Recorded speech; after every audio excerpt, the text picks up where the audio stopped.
किसी नगर में रामधर नाम का एक व्यक्ति रहता था। एक दिन किसी काम को लेकर उसका अपने पिता से झगड़ा हो गया।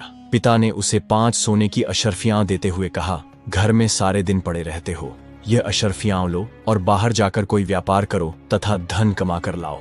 रामधर पिता की बात सुनकर अशर्फियां लेकर व्यापार करने के लिए प्रदेश की ओर चल पड़ा।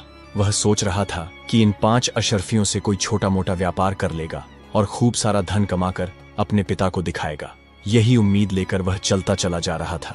रास्ते में उसकी मुलाकात एक साधु से हुई। साधु भी अपने गंतव्य की ओर जा रहे थे। रामधर ने सोचा, क्यों न इस साधु से कुछ परिचय किया जाए, बातचीत करते हुए सफर आसानी से कट जाएगा। यही सोचकर वह साधु बाबा के पास गया और उन्हें प्रणाम किया। साधु बाबा ने उसे आशीर्वाद दिया और पूछा, बेटा तुम कहाँ जा रहे हो? रामधर ने कहा, बाबा मेरे पिता ने मुझे घर से निकाल दिया है। अब मैं किसी प्रदेश में जाकर कोई छोटा मोटा व्यापार करूंगा और अपने पिता को बड़ा आदमी बनकर दिखाऊंगा।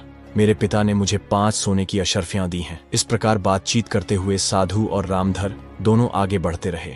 चलते चलते रामधर ने साधु से कहा, बाबा आप तो परम ज्ञानी हैं, कोई ऐसी कहानी सुनाइए जिससे सफर आसानी से कट जाए और मुझे कुछ सीख भी मिल जाए, ताकि परदेश में धन कमाने के लिए मुझे प्रेरणा मिले। साधु बोले, मैं कहानी तो सुना सकता हूँ, लेकिन मेरी कहानियां सुनने के पैसे लगते हैं। एक कहानी सुनाने के लिए तुमसे 1 अशर्फी लूंगा। रामधर सोचने लगा, मेरे पास तो केवल 5 ही अशर्फियां हैं, उनमें से 1 अशर्फी देकर कहानी सुनना क्या बुद्धिमानी होगी। लेकिन यह साधु बाबा कोई साधारण व्यक्ति नहीं लगते। हो सकता है कि इनकी कहानी सुनकर परदेश में धन कमाने का कोई उपाय मिल जाए। यही सोचकर उसने साधु बाबा को 1 अशर्फी दे दी और कहा, यह लीजिए बाबा, लेकिन आपसे एक प्रार्थना है कि जो भी कहानी सुनाए वह शिक्षाप्रद हो। साधु ने कहा, मुझे स्वीकार है बेटा। फिर साधु ने कहना शुरू किया, सुनो बेटा, तुम परदेश में व्यापार करने जा रहे हो। यदि कोई व्यापार न कर सको तो कभी खाली मत बैठना। जो भी, जैसा भी और जितने दिन के लिए काम मिले वह काम तुरंत कर लेना। रामधर बोला, ठीक है बाबा, मैं आपकी बात ध्यान में रखूंगा।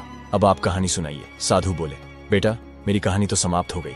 रामधर बोला, अरे बाबा ये कैसी कहानी थी, आपने तो केवल उपदेश ही दिया है, कहानी तो अब तक सुनाई ही नहीं। इस पर साधु बोले, बेटा यदि मेरे इस उपदेश को याद रखोगे तो हमेशा फायदे में रहोगे। चलो अब मैं तुम्हें दूसरी कहानी सुनाता हूँ, इसके लिए 1 अशर्फी और निकालो। कुछ सोचकर रामधर ने फिर 1 अशर्फी साधु के हाथ में रख दी और कहा, बाबा दूसरी कहानी सुनाइए।